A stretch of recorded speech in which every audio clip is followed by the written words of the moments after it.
नमस्कार बच्चों, स्वागत है आपका एडोस्पेस चैनल पर। बच्चों, आज हम पढ़ेंगे वैदिक साहित्य। तो बच्चों, जैसा कि वैदिक साहित्य के अंतर्गत 4 वेद होते हैं, तो चारों वेदों का आज हम अध्ययन करेंगे। उसके बाद जस्ट आपको 4 वेद पढ़ने पड़ेंगे। 4 वेदों के बाद ऋग्वेद, ऋग्वेद के बाद जस्ट बच्चे आपको ऋग्वेद के अंतर्गत आपको 10 मंडल देखने को मिलेंगे। ठीक है।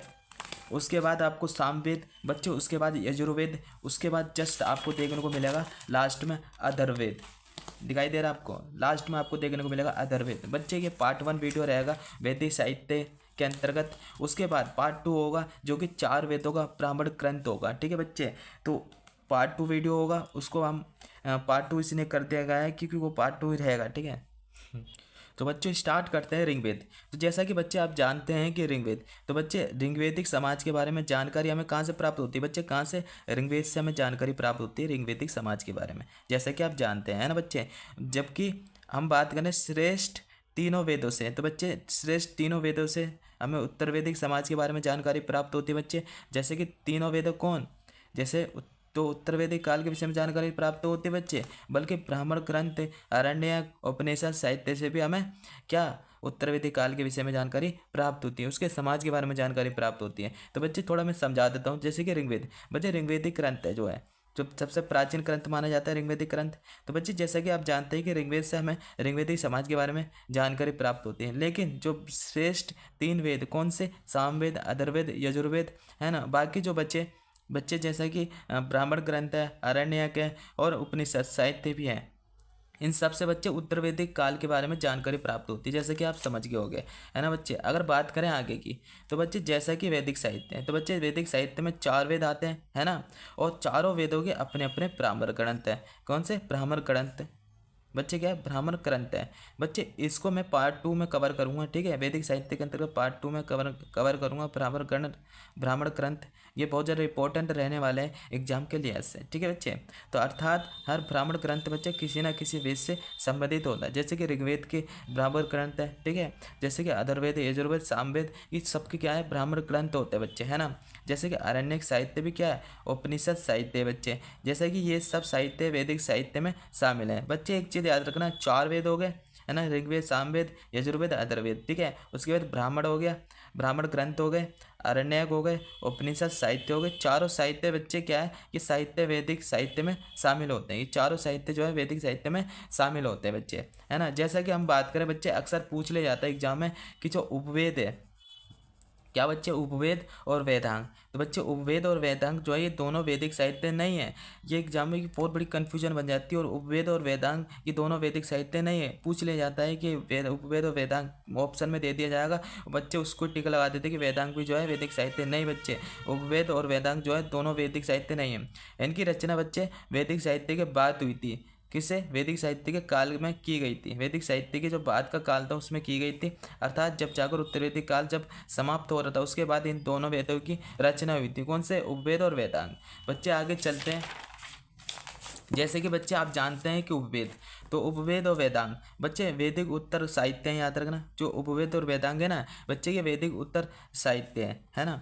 वैदिक साहित्य जो बच्चे कई पीढ़ियों तक ऋषियों द्वारा सुनकर या सुनाकर आगे बढ़ते रहे, इसलिए इन्हें श्रुति कहा जाता है बच्चे। क्या कहा जाता है? श्रुति कहा जाता है बच्चे। ये जो है ना ऋषि सुनकर या सुनाकर आगे बढ़ते रहे, ट्रांसफर करते रहे इस चीज़ को, है ना, इसलिए इन्हें श्रुति कहा जाता है बच्चे। अगर बात करें तो वैदिक साहित्य, जैसा कि आप जानते हैं कि वैदिक साहित्य प्रारंभ में लिपिबद्ध नहीं थे, यानी लिखा नहीं गया था उन्हें बच्चे। याद रखना, उन्हें लिखा नहीं गया था, लिपिबद्ध नहीं थे, अर्थात इसे लिखा नहीं गया था बच्चे, जैसे कि आप समझ रहे होंगे। वैदिक साहित्य बच्चे अगर देखा जाए तो वैदिक साहित्य को अपरुष से कहते हैं, क्या कहते हैं? अपरुष से या नित्य भी कहा जाता है बच्चे। क्या कहते हैं? अपरुष से या नित्य भी कहा जाता है। अगर बच्चे बात करें तो क्योंकि इनकी रचना जो है इंसानों ने की थी। किसने की थी? इंसानों ने नहीं की थी, बल्कि ईश्वर ने की थी, ऐसा माना जाता है बच्चे।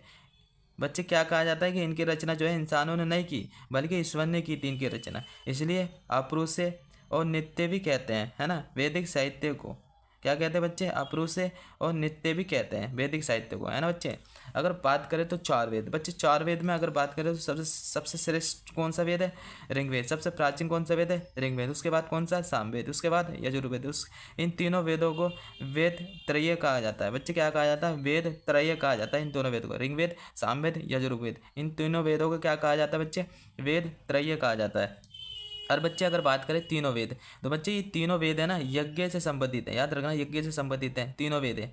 कौन से, ऋग्वेद, सामवेद, यजुर्वेद। बच्चे अगर बात करें तीनों वेद जो यज्ञ यज्ञ से संबंधित है, अर्थात ये तीनों वेद जो है यज्ञ संपन्न कराने के लिए लिखे गए थे। किसके लिए, यज्ञ संपन्न कराने के लिए लिखे गए थे बच्चे। अगर आगे की बात करें तो बच्चे जैसा कि आप जानते हैं, जबकि अधर्वेद जो है वेद त्रय में शामिल नहीं है। अदर वेद में बच्चे लौकिक विषयों का वर्णन किया गया है, यानी लौकिक विषयों का वर्णन प्राप्त होता है अदर वेद में। लौकिक विषय मतलब जानते हैं लौकिक विषय क्या होते हैं बच्चे, जैसा कि वेदों की रचना। तो बच्चे जैसा कि वेदों की रचना सब संदेव प्रदेशों में हुई तथा इनका संकलन अर्थात लिखा महर्षि कृष्ण द्विपायन, किसने, महर्षि कृष्ण द्विपायन ने की थी, जिसे हम क्या कहते हैं, वेद व्यास भी कहा जाता है ना। क्या कहा जाता है बच्चे, जिन्हें हम क्या कहते हैं, वेद व्यास भी कहते हैं। अब बच्चे बात करते हैं, अब स्टार्ट करते हैं ऋग्वेद। तो बच्चे जैसा कि आप जानते हैं कि ऋग्वेद, तो बच्चे ऋग्वेद न केवल आर्य बल्कि पूरी दुनिया का सबसे प्राचीन साहित्य माना जाता है ऋग्वेद को। न केवल आर्य बल्कि पूरी दुनिया का सबसे प्राचीन साहित्य माना जाता है बच्चे।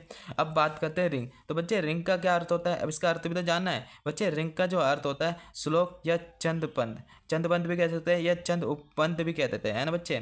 तो रिंग का अर्थ होता है श्लोक या चंद उपपंथ रचना, ठीक है। ऋग्वेद में बच्चे यज्ञ के अवसर पर देवताओं को उपासना या स्तुति करने वाले गीतों का संकलन जो कि सूक्तों के रूप में लिखे गए हैं बच्चे। किस रूप में, सूक्तों के रूप में लिखे गए हैं। स्तुति करने वाले गीतों का संकलन जो कि सूक्तों के रूप में लिखे गए हैं ऋग्वेद में, है ना बच्चे। अगर बात करें बच्चे जैसे कि ऋग्वेद में, तो बच्चे जैसा कि आप जानते हैं ऋग्वेद में 10 मंडलों में 1028 सूक्त हैं। कितने बच्चे, 10 मंडलों में 1028 सूक्त हैं। और प्रत्येक सूक्त में बच्चे कितने, प्रत्येक सूक्त में कितने मंत्र हैं, 10,580 मंत्र देखने को मिलते हैं प्रत्येक सूक्त में। कितने सूक्त है, 1028 सूक्त है।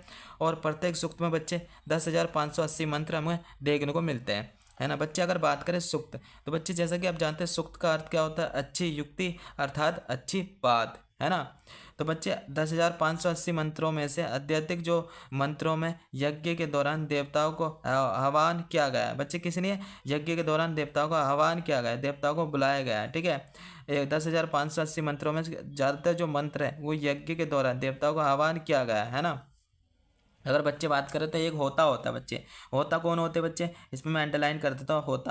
तो बच्चे होता होते हैं कौन है, ये यज्ञ के दौरान देवताओं का आह्वान करते हैं। आह्वान करने वाला पुरोहित या ऋग्वेद के मंत्रों का उच्चारण करने वाले को हम क्या कहते हैं, होता कहते हैं बच्चे। ये नोट डाउन कर लेना, बहुत ज़्यादा इंपॉर्टेंट होता है। यज्ञ के दौरान या यज्ञ के दौरान देवताओं का आह्वान करने वाले पुरोहित या ऋग्वेद के मंत्रों का उच्चारण करने वाले को हम क्या कहते हैं, होता कहते हैं बच्चे, याद रखना होता। तो बच्चे आगे चलते हैं और आगे देखते हैं कि 10 मंडल। जैसा कि आप जानते हैं कि 10 मंडल, तो बच्चे 10 मंडल में क्या है, 10 मंडल। ऋग्वेद में 10 मंडल हैं। कितने, ऋग्वेद में 10 मंडल हैं। ऋग्वेद में बच्चे 2 और 3 और 4 5 6 7वां जो मंडल है ये सबसे प्राचीन मंडल माने जाते हैं। 1 2 3 4 5 6 7, ये 7 मंडल जो बच्चे सबसे प्राचीन मंडल माने जाते हैं। यानी 7वां जो मंडल है, यानी 2वां, तीसरा और चौथवा, 5वां और 6वां और 7वां जो बच्चे सबसे प्राचीन मंडल माने जाते हैं, है ना। अगर बात करें बच्चे जैसे कि ऋग्वेद में पहला, 8वां और 9वां और 10वां मंडल जो बच्चे ये बाद में जोड़े गए थे। कैसे, बाद में जोड़े गए थे। पहला, 8वां, 9वां और 10वां मंडल जो है बच्चे के बाद में जोड़े गए थे। सबसे प्राचीन मंडल का दूसरा, तीसरा, चौथा, 5वां, 6वां, 7वां मंडल जो है सबसे प्राचीन है। और पहला, 8वां, 9वां, 10वां मंडल जो है बाद में जोड़े गए थे, है ना। और ऋग्वेद की अगर बच्चे बात करें तो ऋग्वेद में तीसरी मंडल में गायत्री मंत्र का उल्लेख मिलता है। ऋग्वेद के तीसरे मंडल में क्या बच्चे, ऋग्वेद के तीसरे मंडल में गायत्री मंत्र का उल्लेख मिलता है बच्चे। गायत्री मंत्र का तीसरे मंडल में उल्लेख मिलता है। अगर बात करें आगे तो ऋग्वेद के 9वें मंडल, तो बच्चे ऋग्वेद के 9वें मंडल में पूरी तरह से सोम देवता को समर्पित है। ऋग्वेद का तो 9वां मंडल है, पूछ लिया जाता है कि भाई 9वां मंडल किस देवता को समर्पित है, बच्चे कौन से, सोम देवता को समर्पित है ना बच्चे। अगर बात करें ऋग्वेद के 10वां मंडल के, ऋग्वेद के 10वें मंडल के पुरुष सूक्त में बच्चे वर्णों की देवी उत्पत्ति का सिद्धांत है। वर्णों की देवी उत्पत्ति का सिद्धांत देखने को मिलता है किसमें, 10वें मंडल के पुरुष सूक्त में, है ना बच्चे, जैसे कि आप जानते हैं बच्चे। जैसे अब अगला पढ़ते हैं, ऋग्वेद को पढ़ चुके हैं और ऋग्वेद के अंतर्गत 10 मंडलों को पढ़ चुके हैं हम। अब पढ़ेंगे बच्चे दूसरा सामवेद। तो बच्चे जैसा कि आप जानते हैं सामवेद, सामवेद का अर्थ क्या होता है, गायन, है ना बच्चे। सामवेद का अर्थ क्या होता है, गायन, है ना। सामवेद में बच्चे यज्ञ के दौरान गाए जाने वाले गीतों का संकलन देखने को मिलता है बच्चे। क्या है, सामवेद में यज्ञ के दौरान गाए जाने वाले गीतों का संकलन देखने को मिलता है बच्चे। अगर आगे चले तो सामवेद, तो बच्चे सामवेद का गायन करने वाला जो होता है उसे पुरोहित या उद्गाता कहते हैं बच्चे। क्या कहते हैं, पुरोहित उद्गाता कहते हैं, उद्गाता कहते हैं, उद्गाता कहते हैं। सामवेद का गायन करने वाले पुरोहित उद्गाता कहलाता है, जो सामवेद का गायन करने वाला जो गाना गाता है, ठीक है, उसको हम क्या कहते हैं, उद्गाता कहते हैं बच्चे। आगे चले तो सामवेद में 1549 मंत्र देखने को मिलते हैं। सामवेद में 1549 मंत्र देखने को मिलते हैं। इनमें केवल 75 मंत्र जो है नए बच्चे। कितने पूछ ले जाता है कि 75 मंत्र नए बच्चे, ये एग्जाम में पूछ ले जाता है कि कौन से सामवेद में कितने मंत्र जो है नए, 75 मंत्र जो है बच्चे नए। अगर बात करें तो सामवेद को बच्चे, सामवेद को भारतीय संगीत का प्रारंभ माना जाता है। भारतीय संगीत का प्रारंभ किसे कहा जाता है, सामवेद को कहा जाता है, क्योंकि जो शब्द बच्चे स्वर, यानी क्योंकि जो शब्द स्वर हो गया, स्वर है सारे गा मा पा, आपने सुना होगा सारे गा मा पा, है ना बच्चे, सारे गा मा पा, इनका उल्लेख बच्चे सबसे पहले जो है सामवेद में किया गया था, किसमें, सारे गा मा पा का, है ना। अगर बच्चे आगे बात करें तो यजुर्वेद तीसरा आता है। यजुर्वेद बच्चे, ऋग्वेद सामवेद को हम पढ़ चुके हैं, अब पढ़ रहे हैं हम तीसरा यजुर्वेद। तो बच्चे यजुर्वेद जो होता है कर्मकांडीय वेद होता है ना। यजुर्वेद जो है कर्मकांडीय वेद होता है। इसमें बच्चे क्या कहा गया है, यज्ञ के दौरान किए जाने वाले कर्मकांड अथवा यज्ञ की विधियों का उल्लेख मिलता है बच्चे। जब कर्मकांड या हवन वगैरह कराया जाता है तो उसके कुछ नीति नियम होते हैं, जो नीति नियम यानी विधि जो होती है वो सब कुछ हमें देखने को मिलती है यजुर्वेद में, है ना। हवन का जो होता है कर्मकांडीय वेद जो है ना, ये बच्चे कर्मकांडीय वेद होता है, इसे कर्मकांडीय वेद भी कहते हैं यजुर्वेद को, है ना।